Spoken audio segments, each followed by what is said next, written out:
মাঝে মাঝে ভাবি আমি কেন এত ভাবি। যত বেশি ভাবনা চিন্তা হয় তত বেশি তালজ্ঞান থাকে না।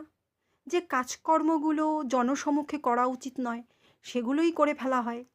এই যে যেমন পৃথিবী পাকানো, এখন আমি পৃথিবী পাকাতে পাকাতে ভাবছি যে কেন আমি এত ভাবছি। তারপর ভাবলাম এত ভেবে লাভ নেই, যাই রাত্রির বেলা ঘুমানোর ব্যবস্থাটা করে নিই। তা আয়নার সামনে দাঁড়িয়ে নিজেকে একটু ভালোভাবে দেখে নিলাম, কারণ ঘুমের মধ্যে স্বপ্নের মধ্যে তো নিজেকে খুব একটা দেখা যায় না। তাই এখানে আয়নায় দেখে নিলাম আমাকে ঠিক কেমন লাগবে ঘুমের মধ্যে। তারপর ঘুমিয়ে পড়লে বোঝা যাবে যে যারা আমায় দেখছে, জীব বা জলবস্তু ঘুমের মধ্যে আমায় দেখছে, তারা আমায় কেমন দেখছে।